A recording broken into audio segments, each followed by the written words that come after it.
Summer, 1816. It never came. Imagine waking up on an ordinary morning in July. You step outside, expecting the warm, golden glow of a summer sun. Instead, you are met with a biting, sub-zero wind.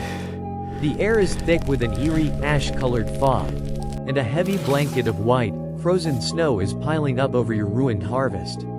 This is not science fiction. This is not a speculative nightmare. This actually happened. In the year 1816, summer simply vanished from the face of the earth. Across the entire northern hemisphere, temperatures plummeted, plunging North America and Western Europe into a frozen nightmare that lasted all 12 months. Crops rotted in the mud. Lakes froze solid in June. Starvation swept through entire communities.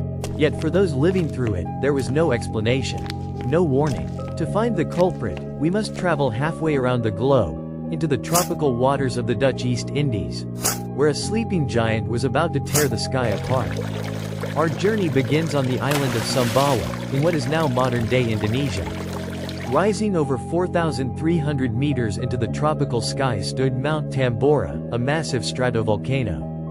For centuries, it had remained quiet, a peaceful backdrop to flourishing villages on its fertile slopes. But deep beneath the Earth's crust, immense pressure was building. On April 5, 1815, the giant began to stir. Light explosions rattled the shores. Thin plumes of smoke rose into the clouds. But these were merely the warning shots. 5 days later, on the evening of April 10, Mount Tambora did not just erupt, it tore itself apart. 3 massive columns of liquid fire shot upward, merging into a single, deafening column of ash. The explosion was so powerful that British authorities on Sumatra, over 1,400 kilometers away, mistook it for cannon fire. Tambora blasted roughly 150 cubic kilometers of debris into the sky, the eruption column tearing 43 kilometers deep into the stratosphere. 10 times more powerful than Krakatoa, at least 100 times more powerful than Mount St. Helens. For 3 days, a radius of 600 kilometers around the volcano was plunged into total, absolute darkness. But the destruction on Sumbawa was only the local phase of the disaster.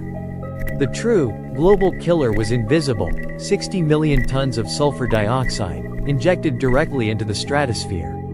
Isolated from our weather systems, that gas began reacting with water vapor, transforming into a fine, reflective veil of sulfuric acid.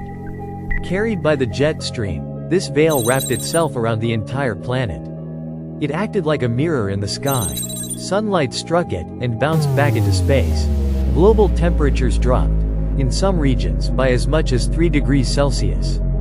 The weather engine of the entire planet was breaking down. By May of 1816, the consequences reached North America. An Arctic cold front gripped New England. In June, killing frost coated the fields of Massachusetts and New Hampshire. On June 6, a blizzard buried Maine, New York, and Vermont in snow. Farmers replanted in July, only to watch a second frost destroy everything again. Food prices soared. Families foraged for wild nettles and slaughtered their own livestock to survive. Across the Atlantic, Western Europe suffered an even grimmer fate. Already exhausted by the Napoleonic Wars, torrential, freezing rains fell without pause through the summer. Crops rotted where they stood. In Switzerland and Ireland, the harvests failed completely. Riots broke out in market squares. Armed, wet aftermath. A typhus epidemic swept through the weakened population, claiming over 100,000 lives.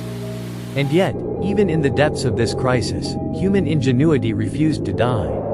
With crops ruined, horses became too expensive to feed. Thousands starved. Watching transportation collapse, a German inventor named Karl Dries sought a solution.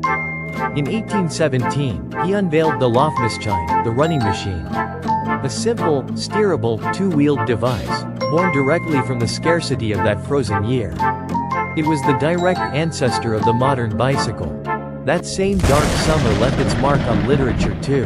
In June 1816, a group of young writers, Lord Byron, Percy Shelley, and 18-year-old Mary Godwin, rented a villa near Lake Geneva. Trapped indoors for days by violent storms, Byron proposed a challenge. Each of them must write a ghost story. Inspired by the bleak, Apocalyptic skies outside her window. Mary began a tale of a scientist who brings a monstrous creation to life.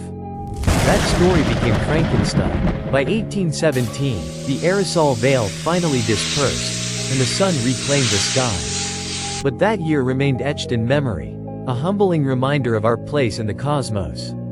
At any moment, forces deep beneath our feet can dim our star and bring civilization to its knees. And yet, we are resilient. In our darkest winters, we do not fade. We adapt, we invent, we write masterpieces. The next time you ride a bicycle or open a Gothic novel, remember 1816, the year the sun went out, and humanity's inner fire refused to.